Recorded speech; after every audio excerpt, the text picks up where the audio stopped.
હવે આગળ વાત કરીએ તો પાટણની. પાટણ જિલ્લામાં 7મા જન ઔષધિ સપ્તાહ ઉજવણીમાં પ્રધાનમંત્રીનો માન્યો આભાર. પાટણ જિલ્લામાં જિલ્લા વહીવટીતંત્ર અને ઇન્ડિયન રેડ ક્રોસ સોસાયટીના ઉપક્રમે ધારપુર હોસ્પિટલ ખાતે જિલ્લા પંચાયતના પ્રમુખની અધ્યક્ષતામાં અને ઇન્ડિયન રેડ ક્રોસ સોસાયટી પાટણના પ્રમુખ ડૉક્ટર અરવિંદ પટેલ, અધિક્ષક ડૉક્ટર આરાધના શર્મા તેમજ આરોગ્ય અધિકારીઓની ઉપસ્થિતિમાં 7 જનઔષધિ સપ્તાહની ઉજવણી કરવામાં આવી હતી.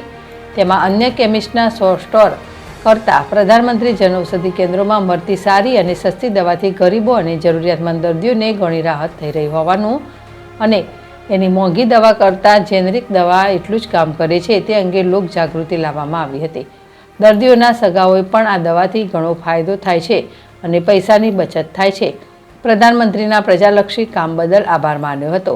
જિલ્લામાં કુલ 13 જેટલા જનઔષધિ કેન્દ્રો આવેલા છે અને તેમાં 2000 પ્રકારની દવાઓ અને 300 પ્રકારના સર્જિકલ સાધનો સસ્તા દરે વેચાણ કરવામાં આવી રહ્યા છે અને તેનો લાભ લેવા જણાવવામાં આવ્યું હતું. પાટણ જિલ્લાના ધારપુર ખાતે જનઔષધિ સપ્તાહની ઉજવણીના ભાગરૂપે કાર્યક્રમ યોજાયો હતો. જનઔષધિ કેન્દ્રમાં લોકો દ્વારા સસ્તી દવાની ખરીદી કરવામાં આવી હતી.